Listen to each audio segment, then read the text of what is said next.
"You're not driving 6 hours back tonight," Stacey said, taking my car keys before she answered my question. Behind her, 3 women from the admissions office were still staring across the sidewalk at the man who had just driven from Lincoln to ask Stacey out. Stacey looked back at me and said, "Coffee, yes. A date? Not until I know you came here for me, not because of what they said."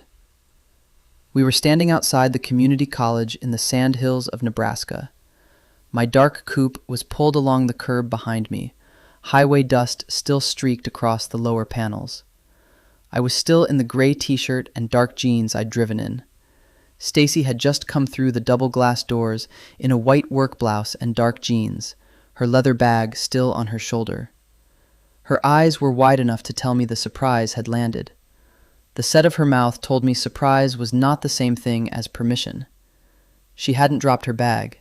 She hadn't rushed toward me. And she hadn't said yes to the date I had crossed the state to ask her on. I looked at the keys resting in her palm. Her fingers closed over them tightly. I didn't look past her shoulder at Amy, the coworker who was currently whispering something to the other 2 women. I kept my eyes entirely on Stacey. "I understand," I said. I didn't reach for the keys. I didn't argue that my intentions were pure. Coffee is coffee. 30 hours earlier, my world had been a spreadsheet in a glass-walled conference room in Lincoln. I was a financial analyst for a firm that handled cash flow and risk work for agricultural businesses. That morning, my managing director had asked me to soften a revenue assumption for a fertilizer distributor because the honest version made the quarterly deck look ugly. "The numbers are the numbers," I had said. "If we smooth it now, we own the miss in October. Leave my name on the forecast. I'll explain it." Jessie, the analyst beside me, had gone very still in the way people do when they are happy someone else has volunteered to make the meeting uncomfortable. My director had looked at the model again and left the number alone. I wasn't fearless about disagreement. I simply hated commitments that sounded good in the room and failed the moment real life touched them. If I said a number would hold, I wanted it to hold. If I told someone I would call at 12:15, I called at 12:15. That last part had started mattering more than I expected. Stacey and I had matched on a dating app when she was in Lincoln for a higher education conference. We had missed the chance to meet before she drove home, but the messages had turned into phone calls almost immediately. Over the next 2 weeks, we built a routine without discussing it. At 12:15 p.m., she had a 30-minute lunch window in admissions. At 12:15 p.m., I stepped away from my monitors, took the elevator down, and called her from the plaza outside my building. On days when one of us was late, the other noticed. I knew she was an admissions assistant. I knew she wanted to move toward direct advising, especially with first-generation applicants. I knew she kept emergency granola bars in her desk because application season routinely stole lunch from people. I knew she could make a complaint sound like a joke, right up until the second she wanted you to understand she was serious. And before Amy ever said a word, Stacey knew I wanted to meet her. 3 days earlier, I had said, "Pick a Saturday, I'll come up." There had been a pause, then the small sound of her chair rolling back from her desk. "That is a 6-hour drive, Brett. I know how maps work." She had laughed once. Then her voice had gone quieter. "Let me get through this intake week, then ask me again." I had taken that as exactly what it was. Not a yes, not a no, a request for time. That was why, during yesterday's 12:15 call, I was already thinking about when to ask again. She was telling me about a prospective student whose mother had answered every question at the intake desk. I finally slid the clipboard back to the daughter and asked whether her mother was planning to attend the 8 o'clock biology labs for her too, Stacey said. The mother did not enjoy that question. What did the kid do? Smiled, then filled out her own form. I could hear the satisfaction in Stacey's voice. She liked giving nervous students room to speak for themselves. That was one of the first things about her that had moved from interesting to attractive for me. "You're going to end up advising half that campus before they give you the title," I said. "That is the plan." I was smiling when I leaned against the concrete planter in Lincoln. I heard the sound of a chair scraping on linoleum through the phone. "Hang on," Stacey murmured. "I need to grab my water bottle from the break room. Don't hang up." I heard the phone being set down on a desk. I heard her footsteps walk away, and then, because she hadn't muted the line, I heard the background noise of her office. "You're still talking to the guy from the app?" a woman's voice asked. It sounded close to the phone. "Just during lunch, Amy," Stacey's voice called back from the distance. "I don't know why you're putting in the effort," Amy said, her tone carrying that specific, polished kind of cruelty that thrives in office environments. A guy with a corporate job in Lincoln isn't going to date an assistant out in the sticks. And even if he was looking for a small-town girl, it wouldn't be you. No good man would want you anyway, Stace. You're too difficult. There was a heavy, terrible silence on the line. I stood up straight, the noise of the Lincoln traffic fading into the background. I heard Stacey's footsteps return, fast and sharp. "My phone is on, Amy," Stacey said, her voice dropping an octave, razor thin and completely devoid of its usual warmth. There was a slight gasp, then a click. The line went dead. Stacey had hung up. I stood in the plaza with the dead call in my hand. My first impulse was to call back. I didn't. If Stacey was still standing 2 desks away from Amy, hearing my voice again would only make the room feel smaller. So I went upstairs. I finished the model I had promised by 3. I answered Jesse's question about a client assumption. I sent the file to my director when I said I would. None of that made Amy's comment disappear, but it kept me from turning anger into a decision Stacey had not asked me to make. At 4, I looked at the calendar on my desk. I had already wanted to drive up. That mattered. If I went now only because somebody had insulted her, then Stacey would be right to wonder whether the trip was about her at all. I texted, "I'm not going to ask you about Amy. Tell me what time you get off tomorrow." Her reply came almost an hour later. 5 o'clock. "Brett, please don't do anything stupid." I smiled despite myself. Define stupid. The typing dots appeared, vanished, then returned. Anything involving 6 hours of interstate. I did not answer that part. I moved 2 Friday meetings, took the afternoon off, put a clean shirt and jeans in a duffel, and went to bed at a reasonable hour. I was not going to prove I cared about a woman by arriving half-conscious. The next morning, I finished 1 client call, handed the rest of my afternoon coverage to a teammate, filled the tank, bought a bottle of water and a bag of pretzels, and pointed the car west. The drive was long enough for every bad motive to have time to announce itself. Anger at Amy faded before I was halfway there. What stayed was simpler. I wanted to see Stacey in person. I wanted to ask her a clear question. If her answer was no, I wanted to respect a real no, instead of hiding inside another month of comfortable phone calls. I was not driving to confront Amy. I was not showing up to make Stacey grateful.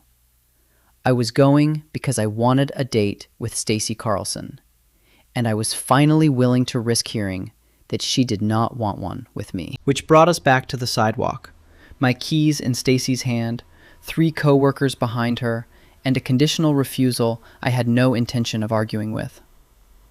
For a few seconds, neither of us seemed to know what to do with our hands. We knew each other's voices well enough to recognize a sigh over bad reception, but this was the first time I knew how tall she was beside me, or how quickly her expression changed when she was trying not to show that she was affected. "There's a diner 2 blocks from here," Stacey said. She shifted the strap of her bag higher on her shoulder.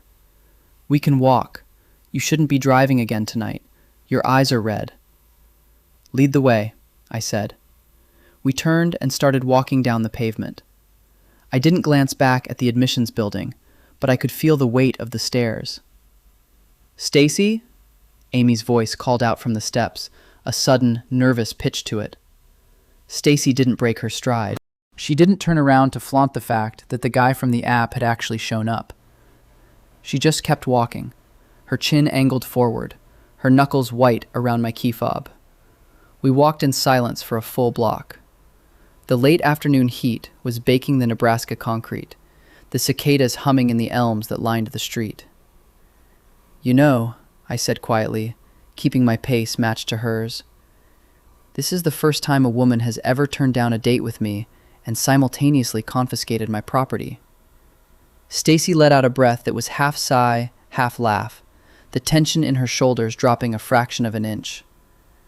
"I haven't decided if it's property or evidence yet," she said. She looked down at the keys in her hand, then slid them into the front pocket of her bag. She didn't look at me, but her voice lost a bit of its armor. "I hated that you heard that yesterday." "I know. And I hated it even more," she continued. "That for about 10 seconds after I hung up, I wanted you to do something dramatic and prove her wrong." I let that sit between us. Stacey stopped at the corner while a pickup rolled through the intersection. When she looked at me again, the embarrassment in her face had hardened into something cleaner. "I don't want to be somebody's point, Brett," she said. "I don't want Amy to say I'm unwanted, and then you show up so everybody can watch the opposite happen. If this trip is pity or anger or some grand gesture you needed an audience for, buy your dinner, get some sleep, and go home tomorrow." I held her gaze. I didn't try to soften my expression or offer a polite evasion. "I didn't drive 6 hours for your pride, Stacey," I said. "I'll explain exactly why I came when we don't have an audience. You can decide if you believe me." The diner looked as if no one had redesigned it since the late 80s. The red vinyl in our booth was cracked near the seam. The sugar dispenser had a dent in the lid. A waitress brought 2 heavy mugs and filled them without asking whether either of us wanted decaf. Stacey ordered grilled cheese and fries. I ordered meatloaf, mashed potatoes, and whatever vegetable came with it. The pretzels I had eaten somewhere west of Kearney had stopped qualifying as lunch hours ago. When the waitress left, Stacey wrapped both hands around her coffee. "Okay," she said. "No audience." I put 1 sugar packet in mine. My hand was steadier around the spoon than it had been around my phone the day before. "I was going to ask you for a weekend anyway," I said. "You know that." "I know you talked about it." "I meant it." She waited. "The thing Amy said made me angry," I continued. "But anger isn't why I stayed on the road." Somewhere around hour 3, I wasn't thinking about her anymore. I was thinking about the fact that I already knew your lunch break, your coffee order, and which kind of applicant gets under your skin, but I had never sat across a table from you. Stacey lowered her mug. "I like how you talk to those students," I said, "especially the ones who are embarrassed because they don't know what they're doing yet. You don't baby them. You don't make them feel stupid either. You give them the question back and wait for them to answer it." Her eyes shifted for the first time. "I like that you're trying to get into advising, because you care what happens after a form is submitted. I like that you tell me when you think I'm wrong. I like hearing your name on my screen at 12:15. I stopped there. I had not driven 6 hours to bury her under a speech. "I wanted to take you on a date before yesterday," I said. "I still want to take you on a date now." Amy doesn't get a vote. The waitress returned with our plates. Stacey picked up a fry, then set it back down without eating it. "I started protecting my lunch break because of you," she said. I looked up. "I told the front desk I was doing file review from 12:15 to 12:45. That way, nobody scheduled me over it unless there was an actual problem." She rubbed her thumb along the handle of her mug. "So yes, Brett, I like talking to you. I like that you call when you say you will. I like that you don't need me to pretend every opinion you have is brilliant." That almost made me smile. I let her finish. "But I'm still not going on a date with you tonight." "Okay." Her brows pulled together. "That's it? You said coffee, not a date. You drove all this way." "That was my decision," She looked at me for a long second, then finally ate the fry. So what happens now? I finish this before I embarrass myself by asking the waitress for a second dinner. Then I find a motel. If you decide you want me to ask again, tell me. The corner of her mouth moved. You drove 300 miles for meatloaf. Apparently. She looked down at her plate, then back at me. Ask me tomorrow morning, she said, before you leave. By the time we walked out of the diner, the sun had set, leaving the Nebraska sky a deep, bruised purple. The heat had broken, replaced by a cool evening wind that swept across the plains. We didn't walk immediately back to her office parking lot. Instead, we followed the sidewalk toward a small public park that bordered the campus. The streetlights flickered on, casting long shadows across the grass. Stacey stopped at a wooden bench near the edge of the park. She sat down, pulling her knees together, her work bag resting by her feet. I sat next to her, leaving a foot of space between us. I owe you an apology, Stacey said. I turned toward her. I decided what your motive was before I asked you. She looked down at her hands. I was embarrassed, and I used that as an excuse to be certain about you. I wasn't certain. I was just mad. You didn't owe me a date because I drove here. I know. That's not what I'm apologizing for. That was the part that sounded most like Stacey. Precise, even when the precision was aimed at herself. She looked at me again. I was right to say no if it felt wrong. I was wrong to tell you what was in your own head. Fair. A little of the tension left her face. I don't need to rescue you from Amy, I said. And I'm not interested in a yes you feel cornered into. If you want me, say yes. If you don't, I'd rather hear no. Stacey was quiet for a moment. My favorite part of today wasn't the car, she said. No? It wasn't even that you showed up. She glanced toward the dark parking lot. It was that I said, not like this, and you stopped. You didn't make the mileage my problem. She reached into her bag, pulled out my car keys, and held them out to me. I trust you to drive to a motel, she said. I took the keys, our fingers brushing for a fraction of a second. The metal was warm from her pocket. I'll see you in the morning, Stacey. She stood up. Before I could stand to follow her, she stepped into my space, leaned down, and wrapped her arms loosely around my neck. It was a short, brief hug, smelling of diner coffee and her floral shampoo. She pulled back before I could fully return it, offering a small smile. Tomorrow, she said. She walked away toward her own car, parked 2 blocks down. I sat on the bench for a few minutes longer, letting the quiet of the small town settle around me, feeling the weight of the keys in my hand. I met her at a coffee stand near campus at 7:30 the next morning. She was on her way to work, hair pulled back, blazer buttoned against the cool morning. I had changed into the clean clothes from my duffel and slept enough that my eyes no longer felt full of sand. There were 2 people ahead of us, and no one from her office in sight. No audience, no surprise. Stacey? She turned with her latte in both hands. Will you go on a date with me next Saturday? Her answer came without the careful pause from the day before. Yes. Something in my chest loosened. Dinner? And something before dinner, she said.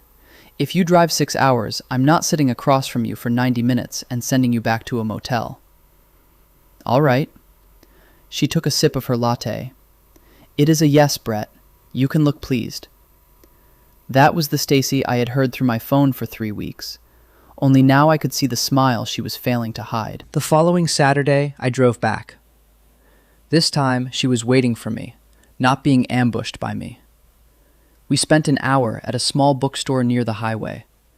At the personal finance shelf, Stacey pulled out a paperback promising to make anyone wealthy in 90 days, and held it toward me. Tell me this isn't what you do. Not remotely. Good. She put it back, scanned the next shelf, then handed me a book about old Nebraska rail towns. This looks more like you. I looked at the cover, then at her. You've known me a month. I pay attention, too. That line stayed with me longer than the joke. Then we ate at a steakhouse in a neighboring town. 2 weeks later, I came up again. We walked a state park trail until the wind turned cold, then sat in my car with the heater running and talked long enough that the windows fogged at the edges. The dates were not spectacular. That was part of why I liked them. Stacey still called at 12:15. Sometimes she ate while we talked. Sometimes I heard the admissions printer running in the background. One Tuesday, she spent half our call complaining about a man who had uploaded a photograph of his dog instead of his residency document. On Thursday, I told her I'd caught myself checking the clock at 12:08. That's not romantic, she said. I know, it just surprised me. She was quiet for a second, then said, I noticed the time too. By the end of the month, seeing her had become part of my real calendar rather than an idea we kept postponing. That was when real life tested whether we meant any of it. At the end of the month, my firm hit the quarter-end forecast cycle. It was notoriously brutal. The agricultural markets were volatile, and our clients needed daily risk assessments. At the exact same time, Stacey's community college hit its final application deadline week for the spring semester.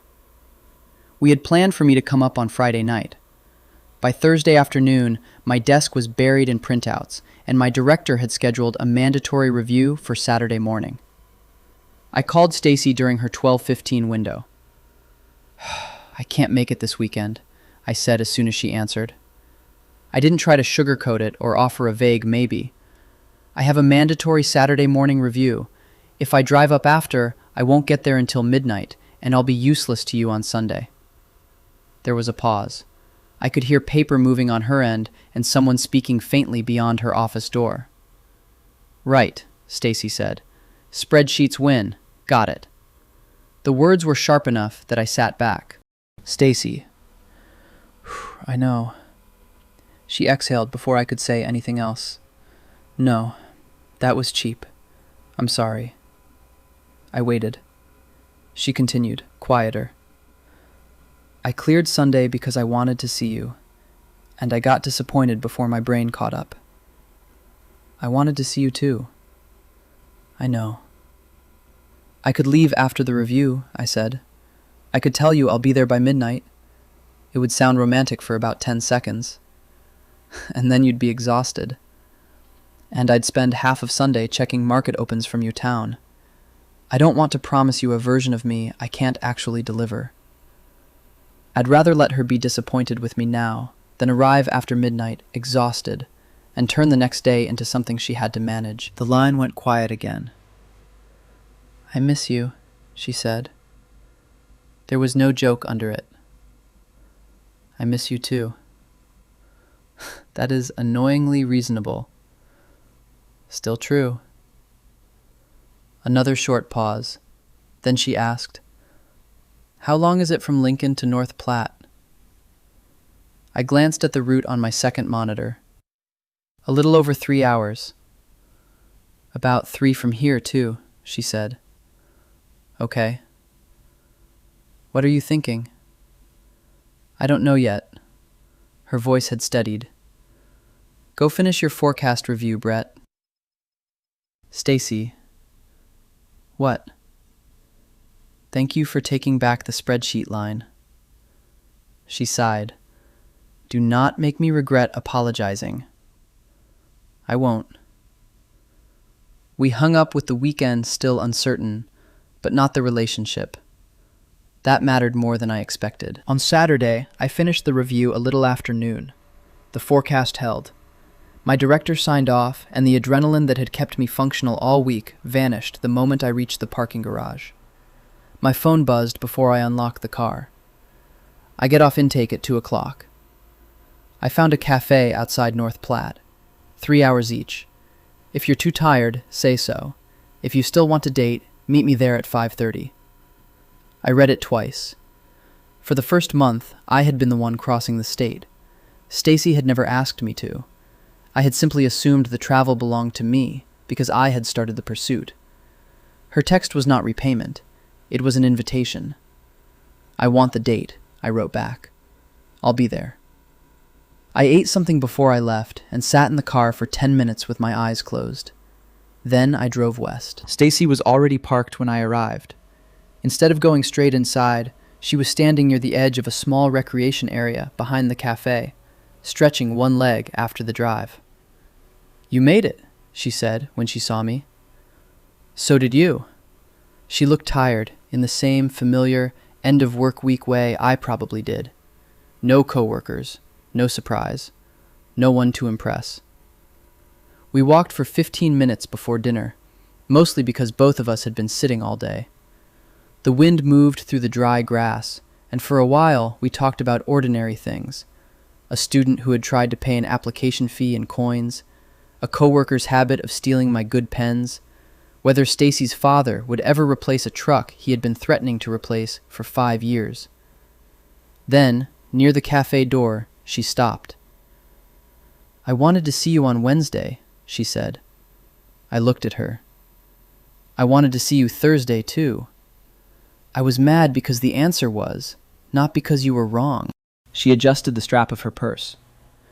"Today, I had a way to come part of the distance, so I did." That landed harder than the cleverer things she could have said. Inside, we slid into a booth near the window. 3 hours each, she said, opening the menu. "The most romantic compromise Nebraska has ever seen." "I appreciate the drive," I said. She shook her head, the playful tone fading into something grounded and serious. "I got used to you being the one who came to me," she said. "I liked it, maybe a little too much. Then Thursday happened, and I realized I was treating your effort like a guarantee. You didn't ask me to make those trips." "No, but if we're going to keep doing this, I don't want to sit at home and measure how much you want me by how often your car appears outside my building." I nodded. "Good." "Good?" "Because I don't want that job either." Her shoulders relaxed. A few minutes later, while we were waiting for our food, Stacey put her hand on the table between us. Not reaching, just there, close enough that the choice was obvious. I placed mine beside it. Her little finger touched mine first. Then she turned her hand over, and I laced my fingers through hers. "I got the advising block," she said, squeezing once. I smiled, feeling a surge of genuine pride for her. "When?" "Next month. They're giving me a trial run with a cohort of 20 first-gen students. If I handle their intake and advising well, it becomes a permanent part of my role." "You're going to crush it." "I want you to come to town when I finish that first week," she said, her eyes locked on mine. "Not to prove anything to Amy, not to rescue me, just because I want to celebrate with you." "I'll be there," I promised. 4 weeks later, on a Friday afternoon, I pulled into the parking lot of the admissions building. I didn't park on the street this time. I parked in the visitor lot, turned off the engine, and waited. Stacey walked out the double doors at 5:05 p.m. The late autumn air was crisp, and the leaves on the elms turned a bright, brittle yellow. A few coworkers walked out behind her, including Amy. They glanced at my car, but there was no whispering this time. The novelty had worn off. We weren't a spectacle anymore. We were just a fact. Stacey walked straight to my car, opened the passenger door, and slid in. "Hi," she said, dropping her bag onto the floorboard. She looked worn out and pleased with herself at the same time. "How was it?" "Whew, I survived." She leaned her head back against the seat. A parent argued with me about credit hours. One student cried because she thought she had missed a deadline she hadn't missed. I caught an aid mistake before it became the student's problem. "And?" Stacey opened one eye. "And I loved it." That answer made me happier than the details.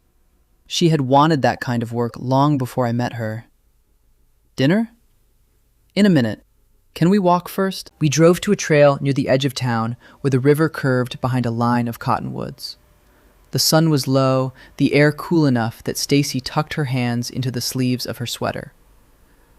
We walked side by side for a while, I had thought about the next question for most of the drive, not because I was unsure I wanted to ask it, because I wanted to ask it without pretending distance, work, or attraction would magically become easy afterward. I don't want to keep calling these visits, I said. Stacey slowed. I want to be your boyfriend. I want us to be exclusive. I stopped on the path and faced her. Not an app match we keep fitting between deadlines. A relationship, with the inconvenient parts included. She looked at me for half a second. Yes. It was so immediate that I almost laughed. Then she put a hand lightly against my chest. One condition.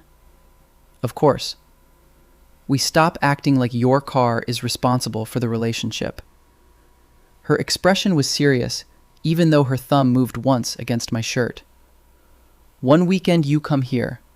One weekend I come to Lincoln.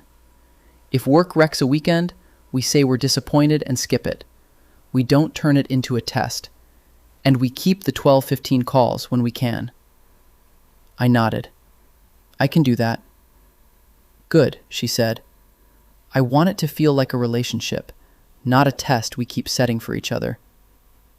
It will. The moment settled between us.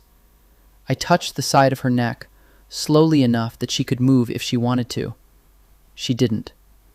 Stacey stepped closer and kissed me first by about half a second. I kissed her back. It was our first kiss, and the part I remembered later was not the scenery.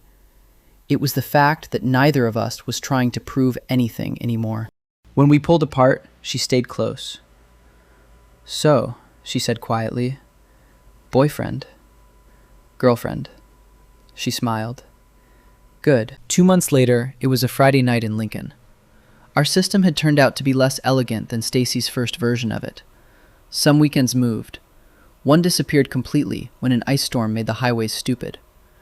Once she came to Lincoln and spent 2 hours reading at my kitchen island while I finished a client update I had warned her about in advance. Another time I drove north and helped her carry takeout upstairs after she worked late. None of it felt like proof anymore. It was just our life starting to have shared pieces. That Friday was supposed to be separate. I had stayed in Lincoln. Stacey had told me her afternoon was packed and asked if we could talk at 7 instead of lunch. At 6:45, I was at my kitchen island finishing an email when someone knocked. I checked the time, frowned, and opened the door. Stacey stood in the hallway. She wore jeans, a heavy sweater, and the tired expression of somebody who had spent most of the day looking through a windshield. A small overnight bag rested by her shoe. Her car keys were still in her right hand. For a moment, I just stared at her. 6 hours? The traffic wasn't terrible, she said. You drove all the way here. Yes. Today. That's generally how arriving works. The line was dry, but her smile was small and nervous. That was what caught me. Stacey had planned this. She had still been uncertain enough to care how it landed. I stepped aside. She carried her bag in and set it near the kitchen. Then she walked to the island and placed her keys beside mine, in the small ceramic bowl I kept by the mail. The sound was ordinary. That made it better. She turned to me. I wanted to do it once, she said. Do what? The whole drive. She tucked a loose strand of hair behind her ear. Not because you were mad. Not because I was embarrassed. Not because anybody was watching. I stayed quiet. I wanted to show up because I wanted you, she said. And I wanted to be the one asking. Then she stepped closer. Brett, will you go on a date with me tonight? There was no reason for the question to make me as happy as it did. We had been together for 2 months. She had clothes in my dresser and a preferred mug in my cabinet. I already knew the answer she expected. That was not the point. The first time I had crossed Nebraska, I had asked her to risk believing my motive. Now she was standing in my apartment, risking something of her own, even though she did not have to. Yes, I said. I will. I wrapped my arms around her waist and kissed her. She was cold from outside and warm everywhere else. When we separated, she rested her forehead against my chest for a second. "Tired?" I asked. Very. Hungry? Also very. I took a bottle of water from the refrigerator and handed it to her while I grabbed my coat. She drank half of it before we reached the door. "But next time," I said, "I'm driving to you." Her eyebrow lifted. "Breaking the schedule?" "No." I opened the door and waited for her to pick up her bag. "Because I want to, not because it's my turn." She looked at me for a second, then smiled and walked into the hall beside me. That first drive had never proved Stacey was worth wanting. She had been worth wanting before I started the engine. What mattered was that, by the end, neither of us expected the other person to carry the whole distance alone.